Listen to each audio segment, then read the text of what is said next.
Tish'a BeAb is also a moed. It's a time within our year that we spend on a particular concept or idea. It's also historical because it commemorates the destruction of the temples in Jerusalem, hundreds of years apart, but it's our tradition that they were both destroyed on this day in the calendar, on the 9th of Ab.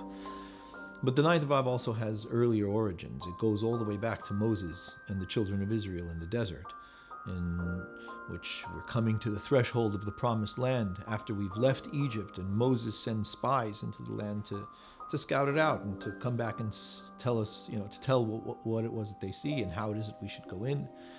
And 10 of the 12 spies decide that this is not what they want, that they'd rather go back to Egypt than go into their homeland and become a sovereign nation. And they're driven by fear and reject the reality that is before them. And that really is where Tish'a BeAv begins. So we cry for no reason at that time. We reject a very promising reality that is there before us at that time, all from fear and an inability to be able to deal with the reality before us.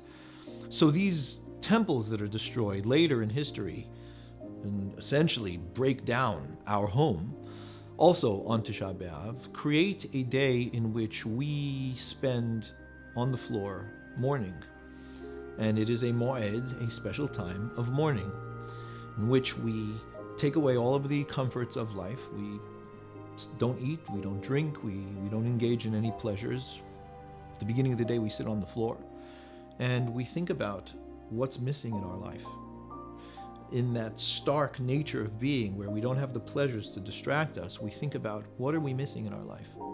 What truths, hard truths, are there in life that we need to come to terms with, that we need to sit and be with and see.